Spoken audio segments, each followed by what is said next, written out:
आप देख रहे हैं प्राइम टीवी, सच साहस सरोकार।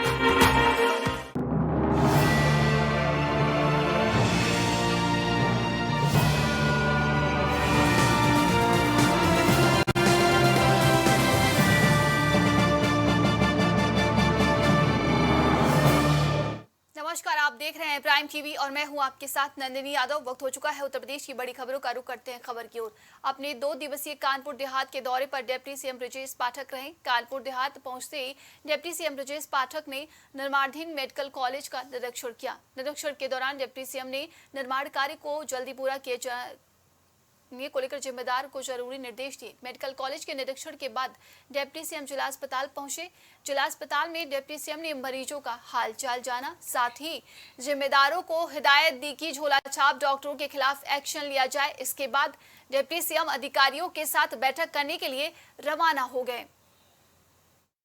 पूरे हुए हैं, इसके तहत महाजनसंपर्क अभियान चलाया जा रहा है और इसके अलावा केंद्र प्रदेश की सभी योजनाओं में कानपुर देहात जनपद अव्वल नंबर पर रहे, उसके लिए धरातल पर जाकर स्थलीय निरीक्षण के साथ साथ योजनाओं की समीक्षा भी हो रही है। जिला अस्पताल आप आए क्या? जिला अस्पताल में अभी हमने मरीजों से बात किया है और अभी हम विभागवार समीक्षा करेंगे और जो भी यहाँ पर और भी आवश्यकता होगी उसको हम पूरा करेंगे। सर, अखिलेश यादव ने कहा जब चुनाव आते हैं तो ना महिलाओं की बात करती है बीजेपी। आप उनसे पूछिए कि समाजवादी पार्टी जब जब सत्ता में रही है, गुंडे, डाकू, महिलाओं पर अत्याचार करने वाले मवाली लोगों को पुष्पित और पल्लवित करती रही है।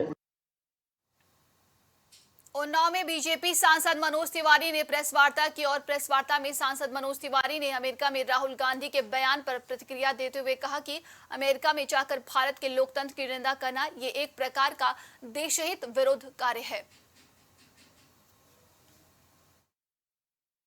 देश है जहां सभी धर्मों के साथ मुस्लिम समाज के लोग भी प्रगति के रास्ते पे चल रहे हैं। चाइना का कल का समाचार आपने सुना। चाइना में कल फिर से एक बहुत ऐतिहासिक मस्जिद तोड़ दी गई।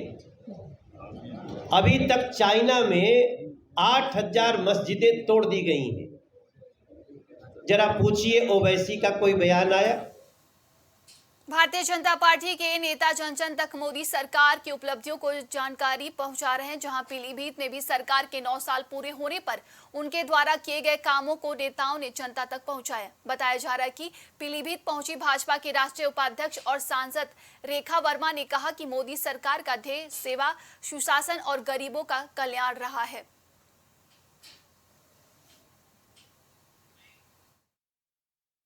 जिस विभाग को काम दिया गया है, हमारी सरकार बिल्कुल स्पष्ट बोलती है कि हम अच्छा कार्य करेंगे। अगर कहीं भी कोई जिसको काम दिया गया है वो गलत कर रहा है तो उसकी कंप्लेंट पे अगर कोई जनता कंप्लेंट करती है तो उस पर सख्त कार्रवाई की जाएगी। 5 साल से पीलीभीत लखनऊ ट्रेन बंद है, 5 साल हो गए, अभी तक नहीं स्टार्ट हुई है। उस पर जो है प्रदर्शन भी जो है लोगों का चल रहा है काफी। अच्छा, ये विषय मेरे संज्ञान में नहीं आया है, लेकिन मैं इसको दिखाऊंगी। केंद्र में भाजपा सरकार के 9 साल पूरे होने पर प्रयागराज के नैनी में प्रेस वार्ता आयोजित की गई, जहां कार्यक्रम के दौरान राज्यसभा सांसद और झारखंड के प्रदेश महामंत्री आदित्य प्रसाद ने भाजपा सरकार की उपलब्धियां गिनाते हुए कांग्रेस पर जमकर निशाना साधा। साथ ही उन्होंने कहा कि प्रधानमंत्री नरेंद्र मोदी के नेतृत्व में भाजपा सरकार सबका साथ सबका विकास के उद्देश्य को लेकर चल रही है और समाज के हर वर्ग के साथ खड़ी है और अनेक प्रकार के कल्याणकारी कार्य करने का काम आदरणीय मोदी जी ने किया है। देश आजाद होने के बाद 7 दशकों तक कांग्रेस इस राज्य में शासन करने का काम किया है। कभी ने गांव गरीब किसान मजदूर का चिंता नहीं किया, लाचार बेबस का चिंता नहीं किया, लेकिन नरेंद्र मोदी जी ने 9 वर्षों में हर समाज, हर वर्ग, समाज का अंतिम व्यक्ति, गरीब व्यक्ति का चिंता किया है और अनेक प्रकार के जन कल्याण के कार्यक्रम चलाए गए हैं। तो सीधे गरीब के खाते में पैसा जाने का काम करता है, गरीब का कल्याण करने का काम करता है। अनेक प्रकार के कार्यक्रम है। हम लोग 9 साल पूरा करने के बाद इसे एक प्रकार से उत्सव के तरीके मना रहे हैं, लेकिन इसका मुख्य उद्देश्य है कि आम जनमानस तक अपनी उपलब्धियों को पहुंचाना। भारतीय जनता पार्टी माननीय मोदी जी के नेतृत्व में जो गौरवशाली 9 साल बिताया गया। भारतीय जनता पार्टी अल्पसंख्यक मोर्चा के प्रदेश अध्यक्ष कुंवर बासित अली ने काशी क्षेत्र के अल्पसंख्यक मोर्चा के क्षेत्रीय मंत्री सैफुल अब्बास को आगामी लोकसभा चुनाव के लिए प्रयागराज लोकसभा के प्रभारी पद के अतिरिक्त जिम्मेदारी सौंपी है। वहीं पर सैफुल अब्बास ने मीडिया से बात करते हुए कहा कि पार्टी का शीर्ष नेतृत्व ने मुझे जो जिम्मेदारी दी है मैं उसे बखूबी निभाऊंगा।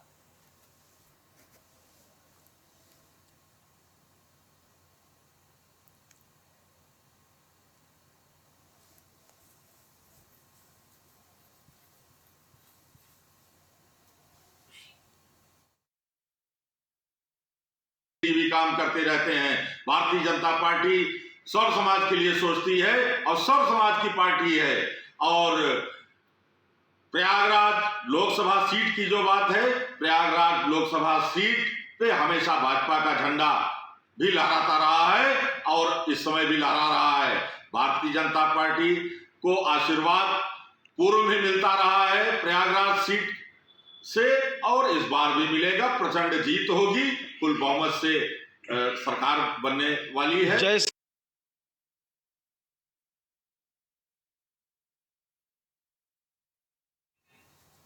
गाजीपुर में केंद्र सरकार के 9 साल पूरे होने पर कार्यक्रम का आयोजन किया गया। इस दौरान यूपी के मंत्री रविंद्र जायसवाल ने जिला पंचायत सभागार में सरकार की उपलब्धियों पर प्रेस ब्रीफिंग की। साथ ही उन्होंने सरकार की योजनाओं, कार्यों, उपलब्धियों को साझा किया है।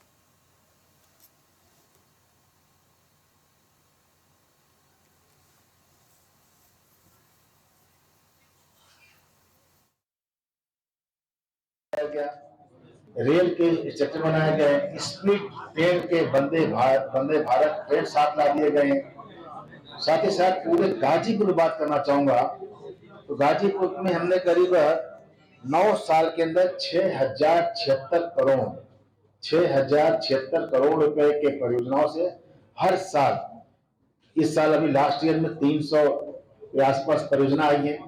उन परियोजनाओं से संपूर्ण गाजीपुर का विकास किया गया, पूरे देश के अंदर किया गया। देश का स्वाभिमान के साथ आगे बढ़ रहा है। आज इस जमाने में कांग्रेस के लोग 2G का लेके आए थे और 2G में घोटाला किया गया था और कहा कि विदेश की टेक्नोलॉजी है। आज भारत 5G अपने देश के स्वदेशी टेक्नोलॉजी लेके आया है। संभल में थाना धनारी क्षेत्र के गांव श्यामपुर में बोरिंग की कुआं साफ करते समय एक ग्रामीण दब गया। बताया जा रहा है कि 3 ग्रामीण कुएं से मिट्टी निकालने का कार्य कर रहे थे। इस दौरान ऊपर से कुएं की मिट्टी गिर गई, जहां सूचना पर पहुंची पुलिस ने जेसीबी मशीन से रेस्क्यू ऑपरेशन शुरू किया और करीब आधे घंटे की कड़ी मशक्कत के बाद भी ग्रामीणों को बाहर निकालने में सफलता नहीं मिल सकी।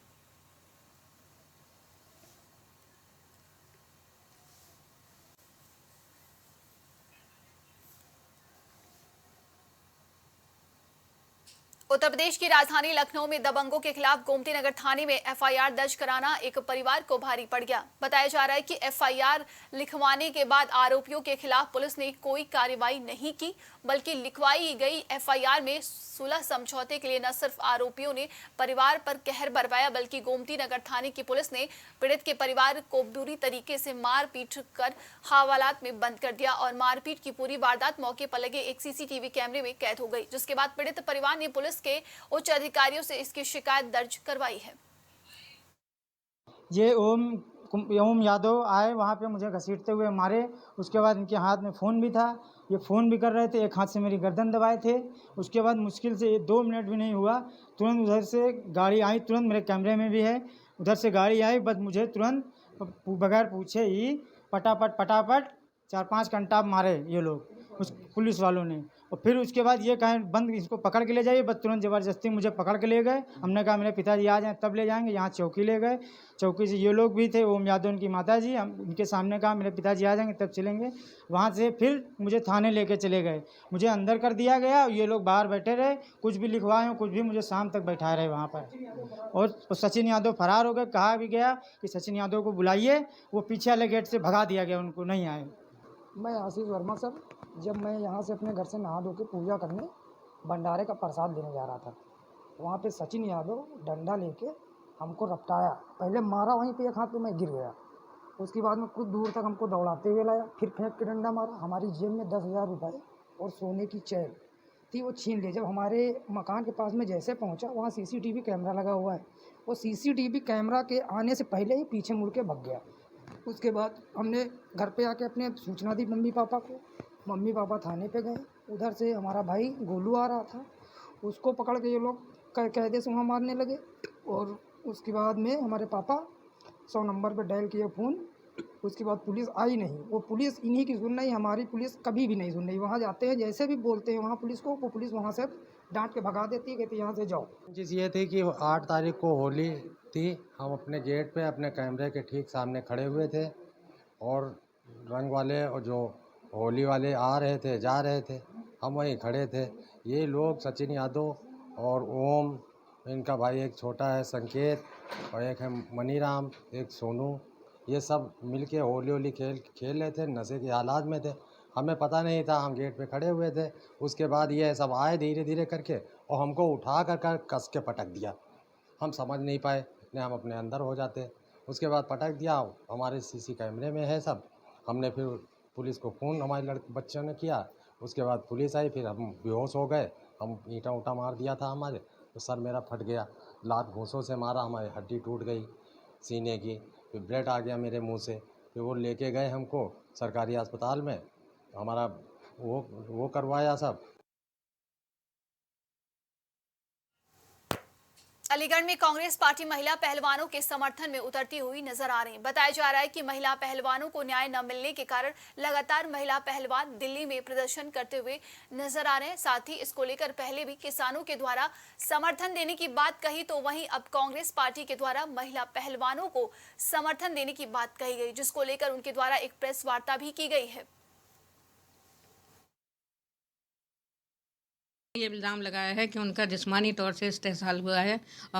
उसके लिए उन्होंने कई जगह जाकर शिकायत की, हर मंत्री से मिली, लेकिन वो शिकायत जो थी उन्होंने कहा इनकी FIR दर्ज की जाए। लेकिन ये ब्रजभूषण शरण सिंह जो है, इनकी FIR नहीं हुई क्योंकि वो एक बाहुबली नेता हैं और सरकार कहीं ना कहीं क्योंकि BJP के हैं, इसलिए उन्हें बचा रही है।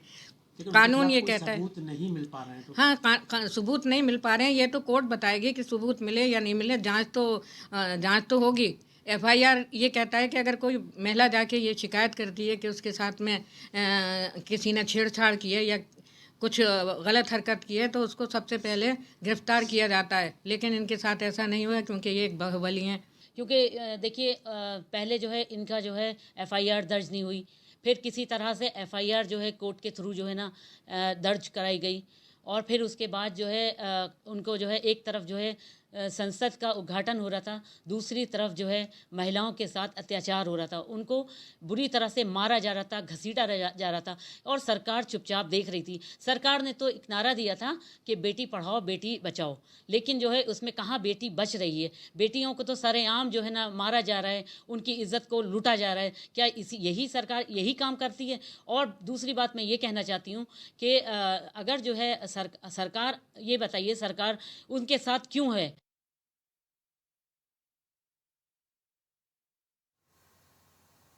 सुल्तानपुर में एक किशोरी ने गोमती नदी में कूदकर जान दे दी और किशोरी की मौत की सूचना मिलते ही परिजनों में कोहराम मच गया, जिसके बाद सूचना पर पहुंची पुलिस ने किशोरी का शव नदी से बाहर निकलवाया और घटना की जांच में जुट गई है।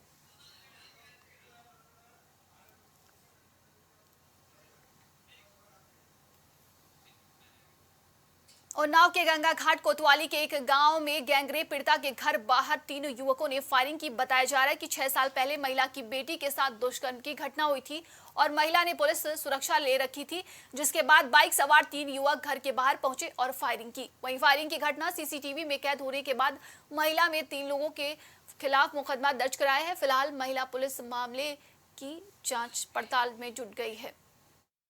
सर, गंगा घाट एक वीडियो वायरल हो रहा है CCTV में, एक तरफ फायरिंग जा रही है, क्या है पूरा प्रकरण और किस तरह जांच की जा रही है? थाना गंगा घाट में एक सोशल मीडिया के माध्यम से एक वीडियो देखा गया जिसमें 3 युवकों द्वारा फायर किया गया है।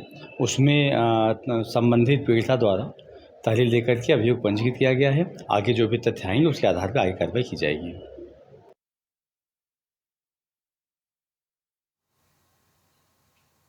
फरीदाबाद में हुई युवती की हत्या की वारदात का पुलिस ने खुलासा करते हुए युवती के सगे भाई को गिरफ्तार कर लिया है। जहां वारदात का खुलासा करते हुए पुलिस ने कहा कि बहन ने फोन पर लगे अपने छोटे भाई को फोन छोड़कर पढ़ने के लिए कहा था, जिससे उसने गुस्से में अपनी बहन की गला घोंटकर हत्या कर दी। फिलहाल पुलिस ने उसे 3 दिन के रिमांड पर ले लिया है।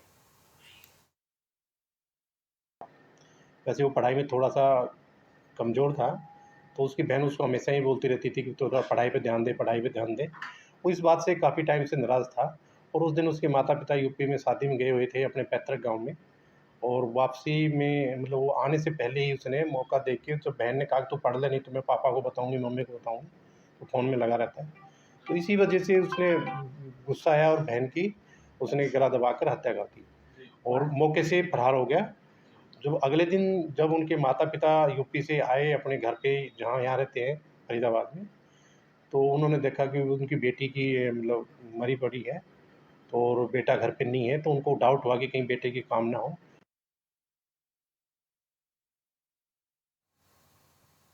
उन्नाव में स्वच्छ भारत मिशन की खुलेआम धज्जियां उड़ रही हैं। बताया जा रहा है कि उन्नाव में लाखों की कीमत के बने शौचालय में ताले लटक रहे हैं और सरकार से साफ सफाई के नाम पर हजारों रुपए का गबन हो रहा है। साथ ही फतेहपुर के 84 सामुदायिक शौचालय टूटे पड़े हैं।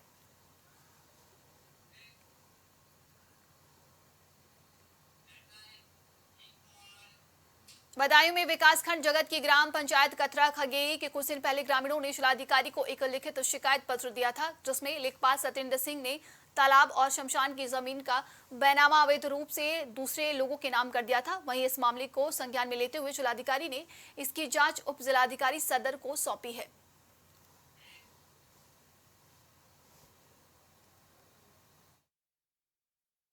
मतलब जो है पुराने जमींदार थे उनका नाम चल रहा था। अच्छा, लेखपाल ने फर्जी फूटी वो बीवीपुर के विशेष यादव की माँ के नाम करवा दिया था, तो उसकी सारे ग्रामवासियों ने मिलकर शिकायत की थी और ये मरगा टाइल्स पर उन्होंने कब्जा करने की कोशिश की।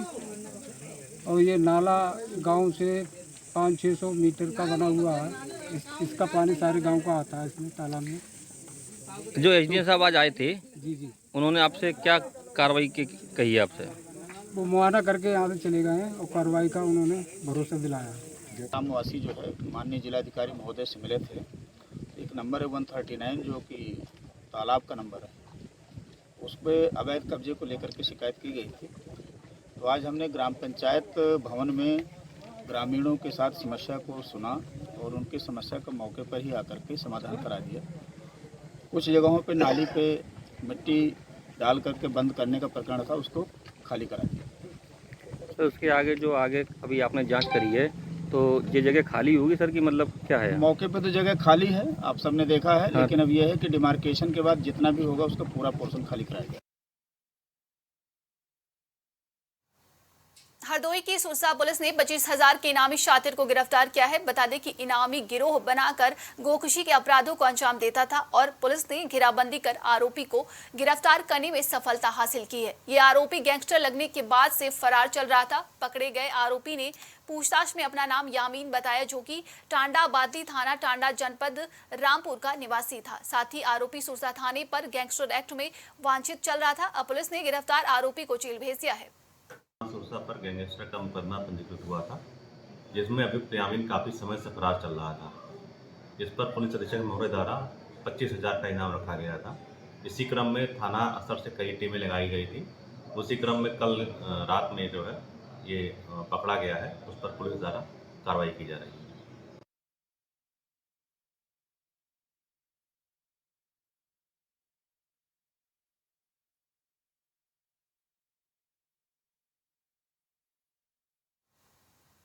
आज के लिए उत्तर प्रदेश की खबरों में बस इतना ही। देश दुनिया की तमाम खबरों के लिए देखते रहिए प्राइम टीवी। नमस्कार।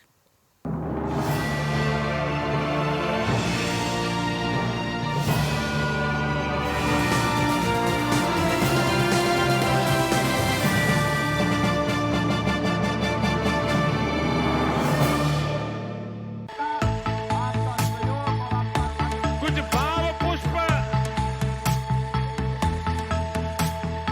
आप देख रहे हैं प्राइम टीवी, सच साहस